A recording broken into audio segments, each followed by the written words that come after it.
इस कार्यक्रम के आयोजक हैं प्रज्ञा श्रवण दिगंबर जैनाचार्य देवनंदी ट्रस्ट, रणमोकार तीर्थ जैन नॉलेज सिटी, मालसाणे, चांदवाड़, नासिक, महाराष्ट्र। उपदेश हमारे साधु संत महात्मा देते हैं। संतों का काम सिर्फ आशीर्वाद देना, निर्देश करना है। संत का काम देश के शासकों के लिए सद्बुद्धि मिले और वे सन्मार्ग पर रहते हुए हमारे देश को खूब आगे बढ़ाएं, हमारे देश को, हमारे देश की संस्कृति को, हमारे देश के इतिहास को, हमारे देश के साधु संतों के त्याग अध्यात्म को सारे विश्व भर में प्रचारित करें। हमारे देश के शासक का यह कर्तव्य होता है कि हर दृष्टि से छोटे से छोटे मजदूर से लेकर के, किसान से लेकर के बड़े बड़े उद्योगपतियों तक के लिए वह आगे बढ़ाएं। देश में कोई भूखा ना रहे, देश में कोई गोर गरीब ना रहे, देश में कोई किसी प्रकार की लूट चोर मारी ना हो, चोरी मारी ना हो, देश में किसी प्रकार का आतंक, अराजकता और बेरोजगारी ना फैले, देश में किसी भी प्रकार की कोई अकर्मण्यता ना आवे। इसकी तरफ देश के शासकों के लिए ध्यान देना चाहिए। हमें देश में कोई भूखा ना रहे, इसकी चिंता तो हमारे देश के शासक को अवश्य करना ही चाहिए। किंतु वह भूखा व्यक्ति शासक के सहयोग से अकर्मण्य भी ना हो जाए, उसमें कर्महीनता भी ना आ जाए। हम हर व्यक्ति के लिए रोजगार दें, वो मेहनत करें, वो परिश्रम करें और वो अपनी मेहनत और परिश्रम से आगे बढ़े, अपने परिवार को समृद्ध बनाए। यह कर्तव्य देश के हर नागरिक का होता है। चाहे कोई देश का गरीब व्यक्ति हो या अमीर व्यक्ति हो, जितनी देश के शासक के लिए किसी अमीर व्यक्ति के वोट का महत्व है, उतना ही महत्व उसके लिए किसी गरीब बेरोजगार व्यक्ति का भी, उसकी वोट का भी उतना ही महत्व है। और यदि हम सबकी वोट लेते हैं तो देश के शासक का कर्तव्य बनता है कि वो सबके लिए शिक्षित करें, सबके लिए अच्छी शिक्षाएं दें। जहां जिन स्मार्ट सिटियों में, जहां जिन महानगरों में, जहां कोई मेट्रो सिटियों में पहले से ही अनेक प्रकार की शिक्षण संस्थाओं की, अस्पतालों की सुविधाएं हैं, आज वहां बढ़ाने से कोई उपयोग नहीं है। वहां पिछड़े क्षेत्रों में, उन आदिवासी क्षेत्रों में, उन ओबीसी इलाकों में, जहां उनके बच्चों के लिए पढ़ाई लिखाई के कोई साधन नहीं है, जहां उनके लिए कोई हॉस्पिटल नहीं है, यदि हमारी देश की सरकार यदि कोई निर्णय लेती है, काम करती है, तो इन पिछड़े क्षेत्रों में करना चाहिए। आज शिक्षा की जरूरत उनके लिए है, उन्हें सही लाइन देने की जरूरत है। किंतु जो 50 साल पहले से अशिक्षित हैं, पिछड़े हैं, उनके लिए ना कोई रोजगार है, ना कोई शिक्षा है, उनके लिए ना कोई किसी प्रकार की आरोग्य की सुविधाएं हैं, ना पानी की सुविधाएं हैं, ना बिजली की सुविधाएं हैं, ना उनके लिए किसी प्रकार की आजीविका के साधन है।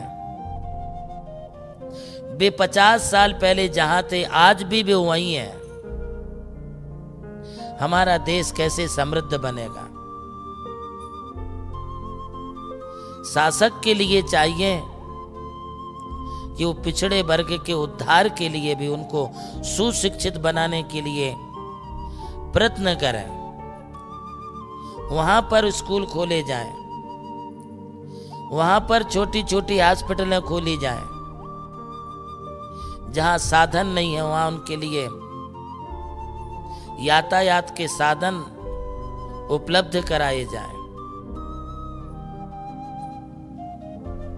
आज जब वोटों की नोटों की बात आती है तो हम पिछड़े वर्ग के पीछे पीछे घूमते हैं, और जैसे ही वोट हो जाती है तो पिछड़े वर्ग के लोग वैसे ही पिछड़े रह जाते हैं। शासक सभी के प्रति अनुग्रह करता है, सभी का संग्रह करता है और सभी की सुरक्षा एवं सभी के लिए शिक्षा देता है। भारत को हमें संस्कारशील बनाना होगा, भारत को हमारे लिए सदाचारी बनाना होगा। हम यदि भारत को संस्कारवान बनाते हैं तो संस्कार से अच्छी और सदाचार से अच्छी कोई दूसरी शिक्षा नहीं है। यदि हमें देश के आतंक को, भुखमरी को, देश के उग्रवादियों को, नक्सलाइटों को, देश की समस्याओं को यदि समाप्त करना है तो हमें देश में आम आदमी से लेकर के बड़े आदमी तक संस्कार कैसे बन सकते हैं, भारत के प्रति जागरूकता लानी होगी। जिस देश की माटी पर वो रहते हैं उस देश की माटी के प्रति उनको अभिमान जागृत हो। हम जिस देश की माटी को अपने माथे पर लगाते हैं उस देश की माटी के प्रति अपना कर्तव्य भी जागृत हो, कर्तव्य बुद्धि भी हमारे अंतःकरण में आनी चाहिए कि हमें इस देश के प्रति क्या करना चाहिए। आज हम जिस देश में रहते हैं उस देश के नागरिक देश की संपदा को हानि पहुंचाते हैं, हमारे देश की धरोहरों को आग लगाते हैं, तोड़फोड़ करते हैं, रेल की पटरियां उखाड़ देते हैं, ट्रेन की ट्रेन जला देते हैं, कोई बड़े बड़े ब्रिज गिरा देते हैं, बसों को आग लगा देते हैं। मैं समझता हूं यदि यह कोई कमी है तो सिर्फ अच्छी शिक्षा, अच्छे संस्कारों की कमी की वजह से हो रही है। आज देश की कोई भी चीज बनाने के लिए हजारों करोड़ के प्रोजेक्ट चलते हैं, तब जाकर के हमारे देश की कोई एक वास्तु, देश की कोई एक धरोहर बनती है। किंतु उसे मिटाने के लिए एक माचिस की काड़ी, एक माचिस की तिल्ली पर्याप्त है। हमें इस दूषित मानसिकता को खत्म करना होगा, अच्छी सोच और अच्छे विचार लाना होगा। नई सोच, नई दिशा देने के लिए हमें अपने स्कूल कॉलेज की शिक्षा प्रणाली में, पैटर्न में बदलाव लाना होगा। बदलाव का मतलब है कि हमें भारतीयता की पुट उसमें लानी होगी। वह देश का कोई भी स्कूल कॉलेज हो या कोई हमारे भारत में विदेशी भी यदि कोई स्कूल कॉलेज चलते हैं तो उनमें भी ये संस्कार हमारे लिए लाने होंगे। मैं आपको ये कह रहा हूं कि देश का शासक सर्वधर्म समभाव रखने वाला होता है। वह किसी भी प्रकार का कोई पक्षपात नहीं करता है। किसी एक जाति, वर्ग, संप्रदाय पर वह फिदा नहीं होता है, मोहित नहीं होता है। आप देश के शासक हैं, आपको ब्राट माइंड, ब्राट हार्ट आपके लिए बनाना पड़ेगा, तभी हम अपने देश और देशवासियों को ऊंचाइयों तक लेके जा सकते हैं। मजहब नहीं सिखाता हमें आपस में लड़ना। कोई धर्म संप्रदाय मरने मारने के लिए, कटने काटने के लिए, मिटने मिटाने के लिए अथवा बंटने और बांटने के लिए नहीं कहता है। फैले प्रेम परस्पर जग में, मोह दूर ही रहा करें। हम सारे देशवासियों के साथ प्रेम और व्यवहार के संबंध बना के चलें। अप्रिय कठोर कटुक वचन नहीं कोई मुख से कहा करे। यह कैसी इंसानियत है कि कोई किसी के लिए मरने मारने कटने काटने की बात करे। क्या हमारे देश में अहिंसा, अध्यात्म और त्याग क्या कभी हिंसा की बात करता है? जब महात्मा गांधी जैसे महापुरुष ने भी इस देश को आजादी दिलाने के लिए कभी अपने हाथों में अस्त्र शस्त्र नहीं लिए, सिर्फ अहिंसा के बलबूते पर देश को आजादी दिलाई, तो आज हम स्वतंत्र आजाद भारत में रहते हुए क्या हम अहिंसा से अमन चमन और शांति की वार्तालाप नहीं कर सकते? क्या हम शांति और सौहार्दता से आपस में आई हुई बातों को, मन मुटाव को क्या हम दूर नहीं कर सकते? क्या हम ये भावना भाते हैं मंदिरों में पूजा पाठ में, और वह यह है कि संपूज का नाम, प्रतिपाल का नाम, यतीन्द्र सामान्य तपोधना नाम, देशस्य राजस्य पुरस्य राज्ञा, करो तो शांतिम भगवान जिनेन्द्रा। आज 3 लोक के नाथ भगवान से हम ये प्रार्थना करते हैं, करो तो शांतिम, हे भगवान आप शांति करिए। किनको शांति करिए? संपूज का नाम, जो पूजा कर रहा है, मंदिर में जो प्रार्थना कर रहा है, जो कोई स्तुति स्तोत्र आदि पढ़ते हैं, उनके लिए भी आप शांति करें। प्रतिपाल का नाम, इस देश का जो प्रतिपालक अर्थात शासक है, प्रधानमंत्री है, राष्ट्रपति है, शासक है, फिर वो चाहे देश के हों, चाहे राष्ट्र के हों, प्रदेश के हों, या फिर वो आमदार हों, खासदार हों, महापौर हों, सरपंच हों, या कोई पार्षद हो, नगर सेवक हो, या हमारे घर का मुखिया हो, वो भी घर का मुखिया अपने परिवार का पालन करता है। हे भगवान, जो इस देश के लिए शासक बने हैं, उनकी भी आप शांति कीजिए, उनको भी सद्बुद्धि दीजिए। यतीन्द्र सामान्य तपोधना नाम, हमारे देश की सबसे बड़ी विरासत है यतीन्द्र, अर्थात हमारे मुनिगण, हमारे साधु तपस्वी।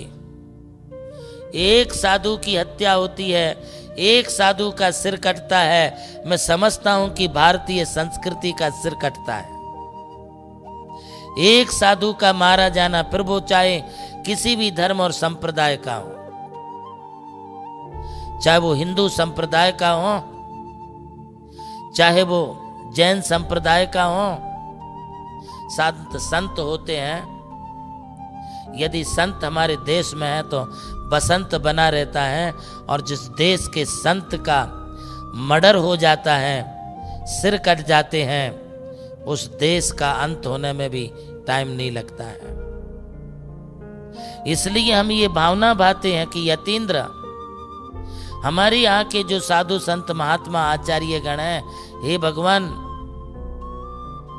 वे भी खुश रहें, सुखी रहें।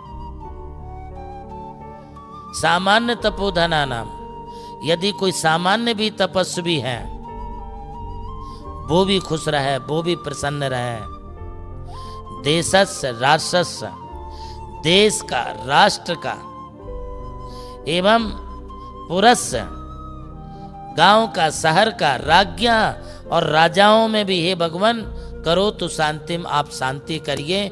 ये हमारी मंगल भावना हमारे देश के शासकों के प्रति होती है।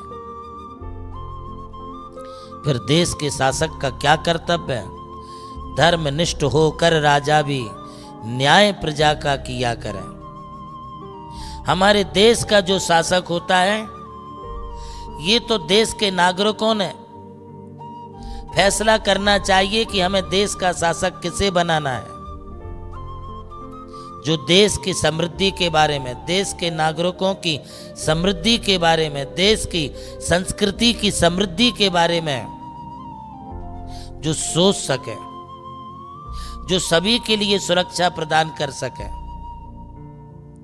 यदि देश का शासक किसी की रोजी रोटी को छीन ले, देश का शासक किसी की धन संपदा को छीन ले, देश का शासक किसी साधु की हत्या पर भी अपना मनोदय व्यक्त ना करें, देश का शासक किसी के सिर कटवाने पर भी, कटवाने के लिए बोले जाने पर भी उसके लिए दो शब्द से अफसोस व्यक्त ना करें, खेद व्यक्त ना करें, हम उससे क्या अपेक्षा रखेंगे कि वो हमारे देश का शासक हो सकता है।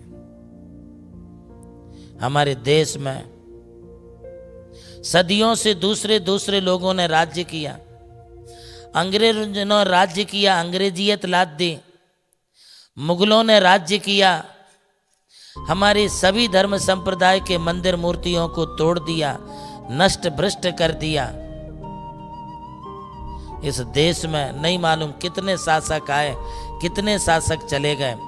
आज मौका मिला है देश की संस्कृति के लिए, आजाद देश में हमारे लिए ऐसे योग्य शासक की जो कि हमारे देश की संस्कृति को सुरक्षित कर सके, वैसा शासक अपने लिए चाहिए। इस कार्यक्रम के आयोजक थे प्रज्ञा श्रवण दिगंबर जैनाचार्य देवनंदी ट्रस्ट, रणमोकार तीर्थ, जैन नॉलेज सिटी, मालसाणे, चांदवाड़, नासिक, महाराष्ट्र।